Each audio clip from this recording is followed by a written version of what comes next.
আমাকে 50 টাকা ধার দে না। 50 টাকা ধার? হ্যাঁ। 50 টাকা তো কিছু দিন লাগবে। আরে বলিস না, মা সকালবেলায় কালকে পুজো আছে না, হ্যাঁ।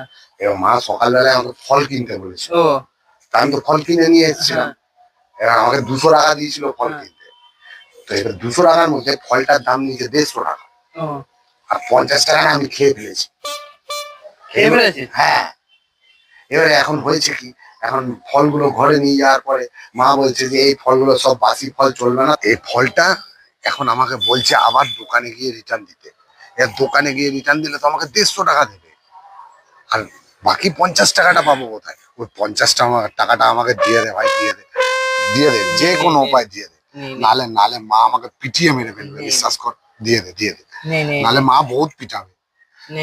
মরে যাবো, এমন মারবে মরে যাবো। দিয়ে 50 টাকাটা দিয়ে দেবো। শোন, একটা জিনিস দিচ্ছি, মারলে লাগবে না, ঠিক আছে?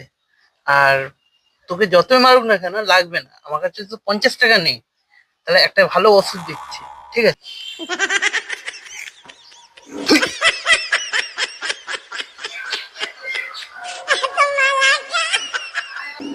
এটা ওষুধ।